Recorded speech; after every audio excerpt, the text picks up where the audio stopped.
Hey everybody, it's Chris from the Droning Company here at AUVSI Xponential 2024 in beautiful San Diego, California. We're joined by some of our old friends from Ascent Aerosystems based out of Boston, Massachusetts. Paul, how's it going, man? Good, Chris. It's been a few minutes since I've seen you last. Yeah, absolutely. Thanks for coming by. So Ascent got a lot of exciting news in the world of drones. Fill us in, what's going on? What's the latest? Yeah, well, you probably heard we just got acquired by Robinson Helicopter. Congratulations, company. that's Fantastic awesome. company. Yeah. Great synergies there. We'll take advantage of 50 years of experience in aerospace, manufacturing, production efficiencies. It's going to be a great relationship. Absolutely, that's very exciting for you guys, for sure. Now, in terms of the airframes, this is the first time I'm seeing this particular one, but I've seen the Spirit, I've seen a variety of other airframes you guys create. What's the newest, what's going on with those? Yeah, sure. So this is a replica of our NX30. Our production model is slightly different, but it's close enough.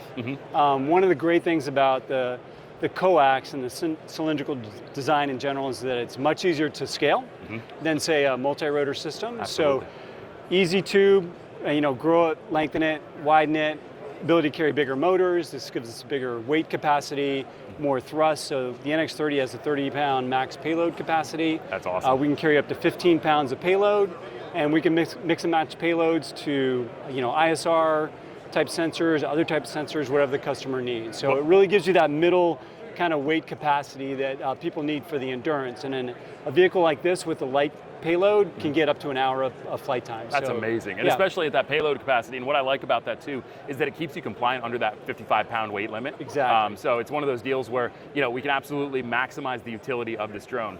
I've got firsthand experience with that. We did an episode of Drones on the Road with you guys in Boston. That was a lot of fun. Yeah, it was fun. Flying the coaxial design, there is a little bit of a learning curve, but in terms of if you're going from a quadcopter to coaxial, it's really not tremendously different in terms of the handling of it. Yeah, I mean, all airplanes fly under the same laws of aerodynamics and physics, right? This is no different. Yeah. And so when you're flying, you push the stick one way, the aircraft goes one way, you push it the other way, it goes the other way.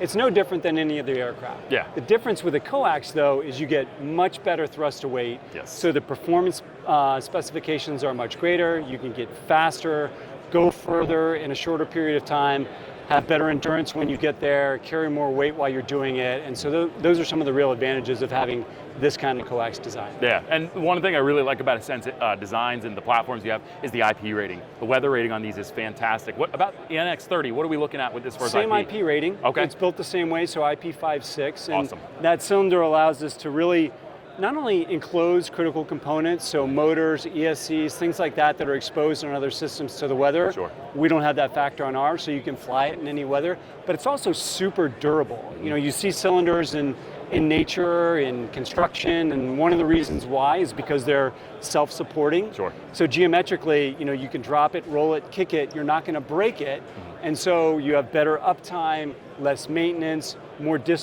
better dispatch reliability rates on a design like this. Sure, absolutely. Another really nice facet about this, we talk about the design, the build. When it comes to assembling this, it is very easy to assemble this from top to bottom, and it's convenient too as far as like transportation. Can you talk to a little bit about that? Yeah, easy to, well, I won't say, so we've gotten to the point where we can assemble them very easy, but I don't want to understate the amount of engineering that has gone into the development. Our founders, John and Nate Maringer, aerospace engineers that have just done phenomenal work, looked at the drone industry, looked at drones in general and said, hey, what can we do to take better advantage of aerodynamics and physics, build something that's just a smarter platform for the things that people want to do with drones. Sure. They put years of development in it, and now we've gotten to the point where we can do these very, very quickly, but that comes on the shoulders of some really brilliant work that they did. So I want to make sure that we recognize that. Absolutely, and we're talking in terms of ease of use and simplicity, we're talking purely from a user end of things. The engineering, the design of this has been very thoughtful in terms of taking something very complex and advanced and making it easy for the end user to integrate, for sure. So people will learn more about Ascent Aerosystems. Where can they go? Website, social media? Yeah, website, ascentaerosystems.com. Please come see us. We've got a LinkedIn page. My name's Paul Fermo. They're welcome to reach out to me directly. I'm very accessible and happy to answer any questions they have. Excellent. Hey, Paul, thank you so much for your time. Really appreciate it. Chris. Make sure you check out Ascent Aerosystems, Boston, Massachusetts, homegrown to the USA. Make sure you contact Paul too. He's got plenty of information for you and how you can get your hands on this and integrate it into your workflow. Come back and see us too. We miss you. Absolutely. Yeah, cool. See you. Nice. Thanks, Chris.